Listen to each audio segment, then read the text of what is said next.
Selamat pagi Pak Agus dan teman-teman. Kami dari kelompok 4 yang terdiri dari saya Gisela. Saya James Antonio. Saya Risanti Novelia. Saya Radian Aurelius Kunza Putra Maheswara. Dan saya Nicholas Chandra.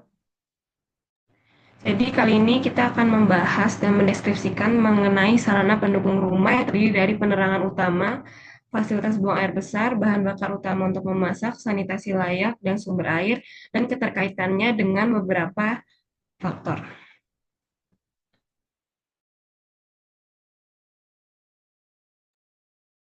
Jadi tujuan kami melakukan analisis kami pada penelitian ini yaitu menganalisis distribusi akses sarana pendukung rumah termasuk penerangan utama, fasilitas buang air besar, bahan bakar utama untuk memasak, sanitasi layak, dan sumber air minum di berbagai provinsi.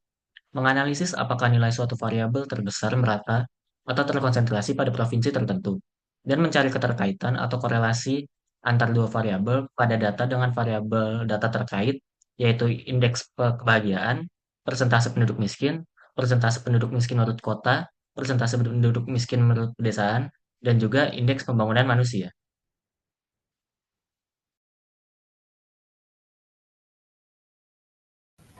Selanjutnya, ada manfaatnya yaitu memberikan gambaran komprehensif tentang kondisi sarana pendukung rumah di berbagai provinsi di Indonesia, mengetahui dan mendeskripsikan situasi Indonesia pada suatu sektor berdasarkan data yang telah ditemukan, menyediakan informasi yang bagi pemerintah, dan memangku kebijakan untuk merancang strategi pembangunan infrastruktur yang lebih merata, meningkatkan kesadaran masyarakat tentang pentingnya sarana pendukung rumah yang layak dalam menunjang kualitas hidup. Melalui penelitian ini diharapkan dapat diidentifikasi strategi yang lebih efektif dalam pemerataan akses sarana pendukung rumah, sehingga seluruh masyarakat Indonesia dapat menikmati standar hidup yang lebih baik.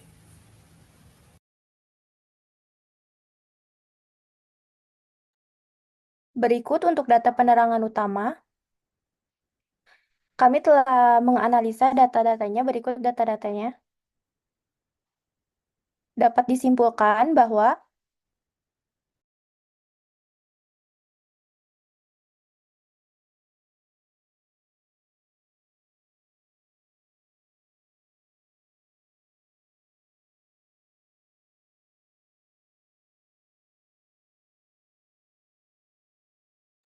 untuk data penerangan utama, akses listrik, khususnya dari PLN, terbukti berperan penting dalam meningkatkan kesejahteraan masyarakat.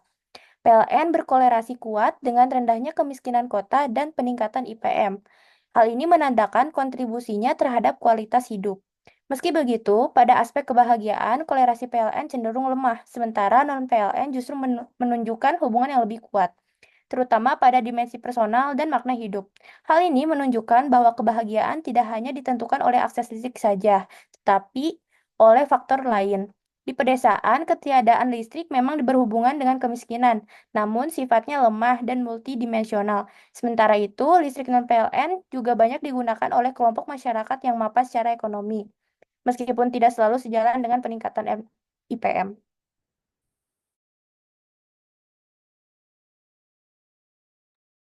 Berikutnya ini untuk fasilitas buang air besar.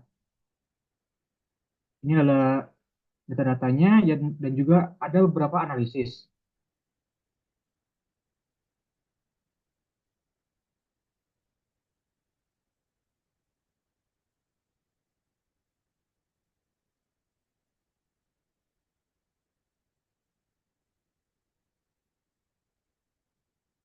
Dari data-data tadi dan juga beberapa analisis, saya dapat menyimpulkan bahwa semakin tinggi proporsi rumah tangga yang memiliki akses terhadap fasilitas toilet yang layak, terutama yang digunakan sendiri, maka semakin tinggi tingkat kesejahteraan masyarakat, tercermin dari meningkatnya IPM dan indeks kebahagiaan, serta turut menurunnya tingkat kemiskinan.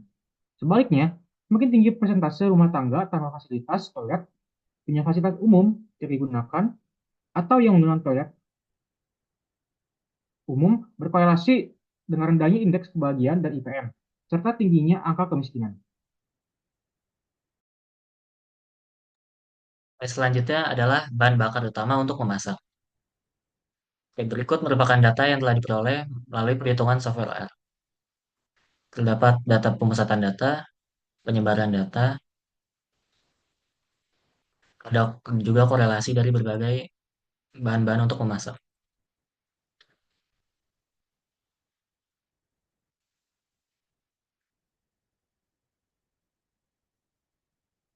Oke, jadi kesimpulan yang telah diambil dari analisis ini dapat disimpulkan bahwa sumber energi yang lebih modern seperti listrik dan gas LPG cenderung memiliki korelasi positif yang lebih kuat dengan pengurangan kemiskinan dan peningkatan kebahagiaan. Sebaliknya, sumber energi yang lebih tradisional seperti kayu bakar dan minyak tanah sering dikaitkan dengan kondisi kemiskinan yang lebih tinggi dan kebahagiaan yang lebih rendah. Selain itu, ketergantungan pada energi yang lebih efisien dan ramah lingkungan tampaknya mendukung kualitas hidup yang lebih baik. Meskipun distribusi energi yang tidak merata di beberapa daerah masih menjadi masalah besar dalam hal meningkatkan indeks pembangunan manusia dan juga pengurangan kemiskinan. Selanjutnya ada data untuk sanitasi layak. Berikut adalah data-data dan hasil korelasi yang telah dianalisis.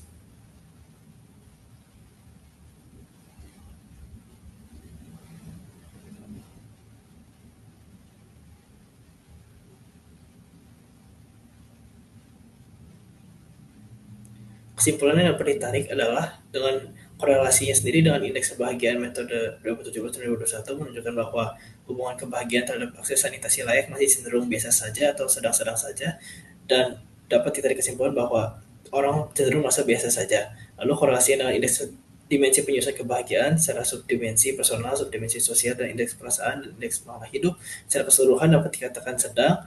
Adanya juga penurunan nilai korelasi jumlah dan persentase penduduk miskin yang berarti hubungan keduanya semakin melemah. Lalu ada juga korelasi dengan garis kemiskinan, jumlah dan persentase penduduk miskin yang semakin menurun yang berarti korelasinya semakin melemah juga. Dan yang terakhir adalah akses akan sanitasi layak memiliki korelasi yang kuat dengan IPM.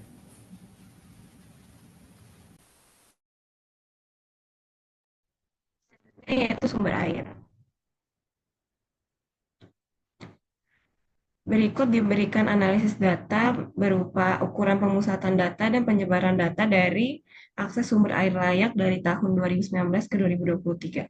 Jadi, berdasarkan data ini bisa dilihat bahwa rata-rata aritmatik meningkat dan terjadi peningkatan terbesar di tahun 2020 ke 2021, sehingga terjadi peningkatan akses terhadap sumber air di tahun 2023.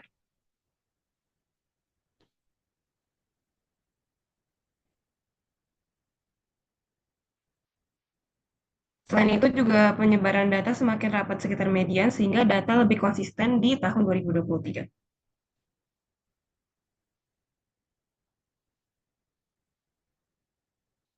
Selanjutnya, koefisien variasi di tahun 2023 juga menurun sehingga data akses sumber air juga lebih merata dan stabil dibandingkan dengan tahun-tahun sebelumnya.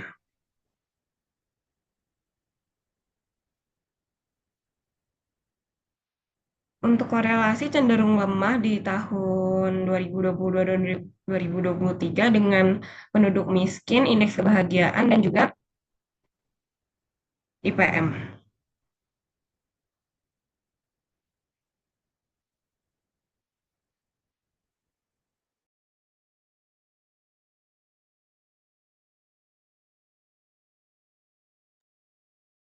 Untuk kesimpulan keseluruhannya dari data sarana pendukung rumah, yang pertama, sebagian besar rumah tangga di Indonesia telah memiliki akses terhadap sarana pendukung rumah yang layak. Misalnya, penerangan utama mayoritas menggunakan listrik PLN, bahan bakar utama didominasi oleh gas LPG, dan sumber air minum utama kebanyakan berasal dari air kemasan atau air ledeng. Namun, terdapat ketimpangan dalam fasilitas buang air besar dan sanitasi layak, khususnya di wilayah timur Indonesia seperti Papua, Papua Tengah, dan Maluku, di mana persentase rumah tangga yang tidak memiliki fasilitas buang air besar atau memiliki sanitasi tidak layak masih cukup tinggi. Ini mencerminkan bahwa pemusatan akses terhadap sarana pendukung rumah belum merata di seluruh provinsi.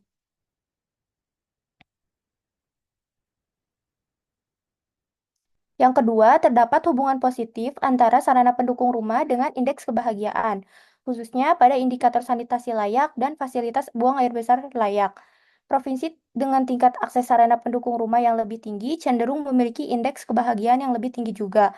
Sebaliknya, provinsi dengan keterbatasan akses terhadap sarana dasar rumah tangga seperti di Papua dan Maluku cenderung memiliki indeks kebahagiaan yang lebih rendah. Meskipun terdapat penyimpangan seperti Papua Barat yang tetap memiliki indeks kebahagiaan tinggi, meskipun akses sarana pendukung rumah terbatas. Hal ini mengindikasikan bahwa kebahagiaan dipengaruhi oleh sarana pendukung rumah, namun juga dipengaruhi faktor lain seperti budaya, gaya hidup, atau nilai sosial.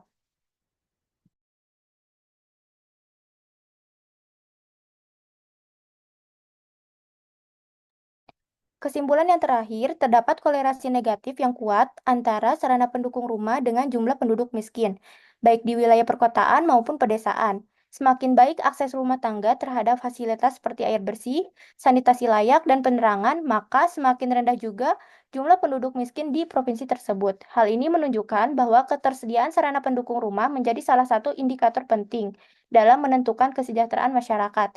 Misalnya, provinsi-provinsi seperti DKI Jakarta dan Bali yang memiliki sarana pendukung rumah yang baik juga memiliki tingkat kemiskinan yang rendah.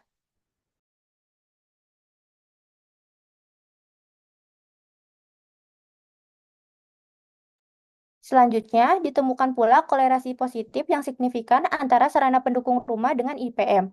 Indikator seperti sanitasi layak, fasilitas buang air besar, dan sumber air minum menunjukkan kontribusi positif terhadap peningkatan IPM.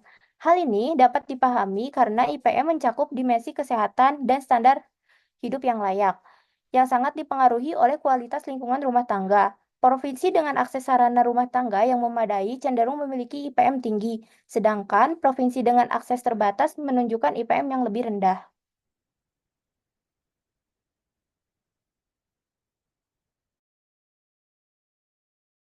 Selanjutnya untuk saran-saran. Yang pertama, peningkatan kualitas data. Diperlukan upaya untuk menjaga kualitas dan kelengkapan data agar proses analisis dapat berjalan lebih optimal dan hasilnya lebih valid. Kedua, penggunaan tools yang lebih canggih. Disarankan untuk menggunakan perangkat lunak atau teknik analisis data yang lebih lanjut seperti Python, R, atau machine learning untuk hasil yang lebih akurat dan efisien. Tiga, pengambilan dan keputusan berbasis data secara konsisten.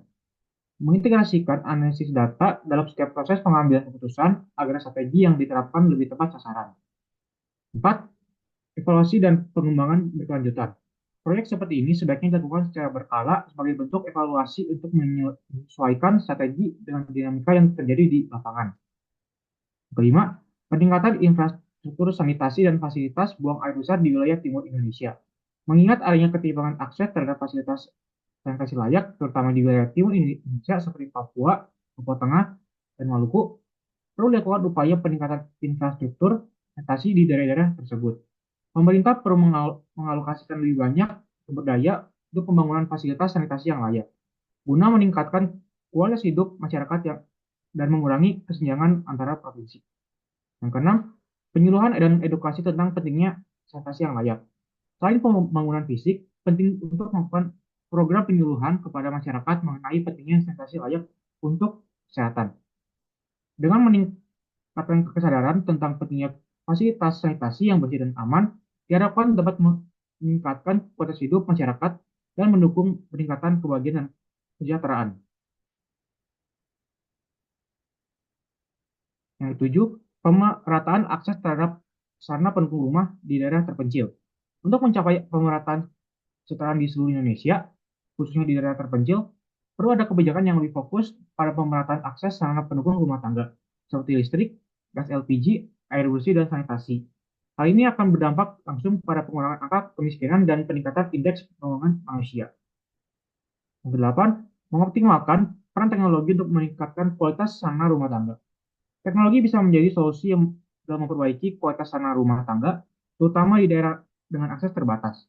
Penggunaan teknologi yang tepat, seperti sistem pengolahan air bersih dan sanitasi yang ramah lingkungan, dapat meningkatkan efisiensi dan menjangkau daerah yang lebih terpencil dengan biaya yang lebih terjangkau.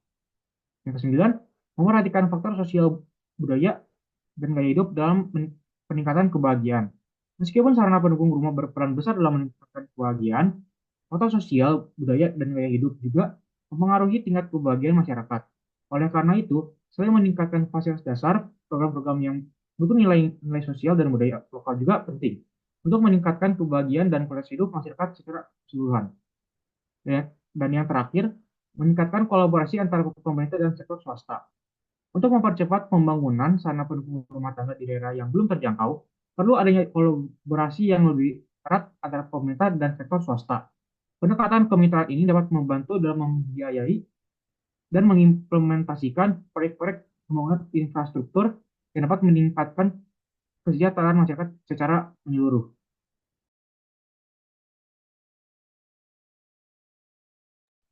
Sekian presentasi dari kelompok 4. Terima kasih.